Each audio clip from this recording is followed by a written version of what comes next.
हाथरस मामले में पीएफआई का नाम आने के बाद यूपी सरकार में मंत्री मोहसिन राजा ने पीएफआई को बैन करने की मांग किया है। मोहसिन राजा देखिए, क्या कह आज रहे हैं सुनिए। आपने जो प्रश्न किया, हाथरस कांड के पीछे उसकी आड़ में एक बार फिर से हमारे देश में और उत्तर प्रदेश में वही एक संगठन सामने आया है जिससे पहले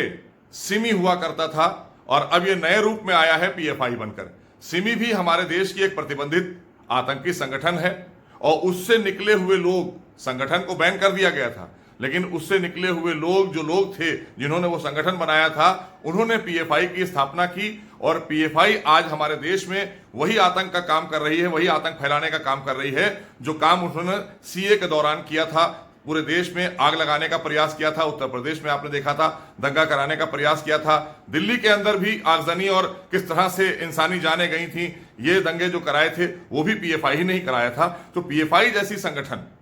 जो काम कर रही है आतंक के लिए, इसकी फंडिंग विदेशों से हो रही है, ये खतरनाक एक संगठन है और उसको कुछ हमारे उत्तर प्रदेश और देश के जो राजनीतिक दल हैं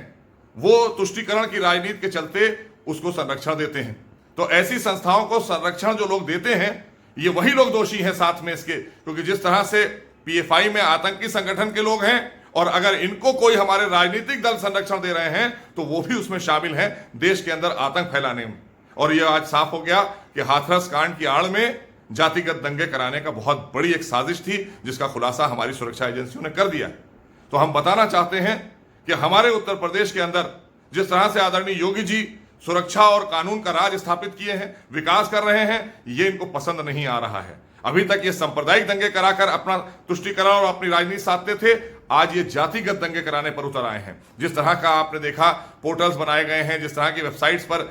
भड़काऊ भाषण और पोस्ट डाली जा रही हैं, तमाम पत्रक ऐसे डाले जा रहे हैं जिससे लोगों को आपस में लड़ाने का एक प्रयास किया जा रहा है। तो ये साफ हो गया है कि पीएफआई जैसी संस्था और उससे जुड़े हुए तमाम लोग और उनको जो संरक्षण प्राप्त है राजनीतिक दलों का, ये उन लोगों का काम था जो एक उत्तर प्रदेश के अंदर बहुत बड़ा दंगा कराना चाहते थे, जातिगत दंगा। क्योंकि अब सांप्रदायिक दंगे नहीं हो रहे हैं तो हिंदुओं को हिंदुओं से लड़ाने के लिए एक जातिगत दंगा कराने का प्रयास था। ये नाकाम किया है, हमारी सुरक्षा एजेंसियों ने इसका खुलासा किया है। और हम तो भारत सरकार से मांग करेंगे कि इस संस्था को भी जांच करके इनके लोग जो दोषी लोग हों उनके खिलाफ कठोर कार्रवाई करते हुए इस संस्था को भी आतंकी संगठन की तरह बैन किया जाना चाहिए। इसको भी डिक्लेयर किया जाना चाहिए कि पीएफआई भी हमारे देश में आतंकी संगठन है, क्योंकि उसके जो कृत्य निकल कर आ रहे हैं, जो उसके प्रमाण निकल कर आ रहे हैं, वो साफ इस तरफ संकेत कर रहे हैं कि देश में आतंकवाद फैलाने के लिए ये संस्था बनाई गई।